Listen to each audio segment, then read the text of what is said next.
Voilà, alors moi je suis donc Christian Abadi, agriculteur dans le Gers, sud France, donc pied des Pyrénées. Je suis, donc ma particularité, c'est que j'ai fait le pas il y a 18 ans de changer de pratique de technique, c'est-à-dire je suis passé du labour au semi-direct sous couvert végétal. C'est ni plus ni moins que copier la nature, j'aurais tendance à dire, c'est-à-dire l'arrêt du travail du sol. Par contre, on le couvre en permanence, c'est-à-dire qu'entre les cultures, il y a des intercultures qui permettent de protéger le sol, de séquestrer du carbone, injecter ce carbone dans le sol donc pour améliorer la fertilité des sols. Et pour but à terme, c'est d'améliorer également la productivité, augmenter les rendements et progressivement diminuer l'utilisation des intrants. Oui, je pense que oui, parce que cette technique-là permet, disons, d'obtenir une multitude d'avantages. Déjà, on protège le sol, on supprime l'érosion.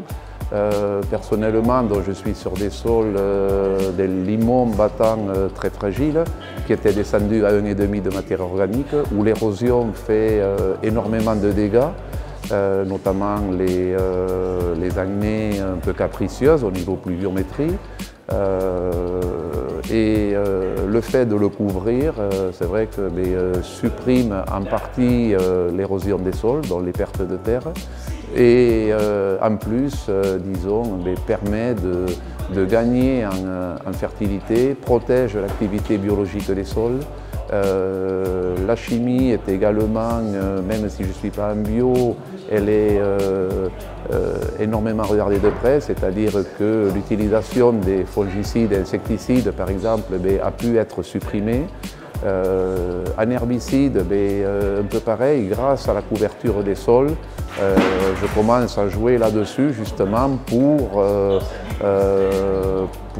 diminuer l'utilisation des herbicides, et on voit qu'il y a vraiment des choses très très intéressantes à faire de ce côté-là. C'est vrai que ce travail mené par Lucien Segui notamment, quand on le met en pratique, on s'aperçoit qu'il y a des réponses très très intéressantes, et notamment voilà, pour diminuer l'utilisation de la chimie en général. Un sol vivant, pour moi, c'est tout simplement un sol qui a de la vie.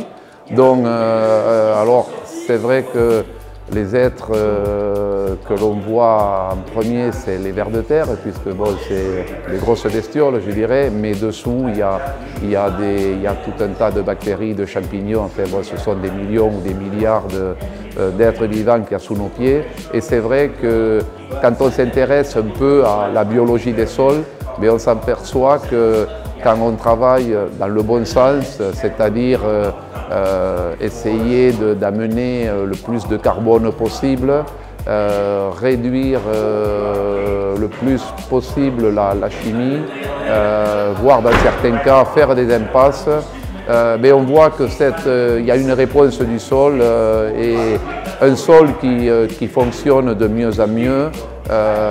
C'est un sol, c'est vrai, qui permet également d'avoir des plantes en bonne santé, et après au bout de la chaîne, ça va jusqu'à l'animal et jusqu'à l'homme.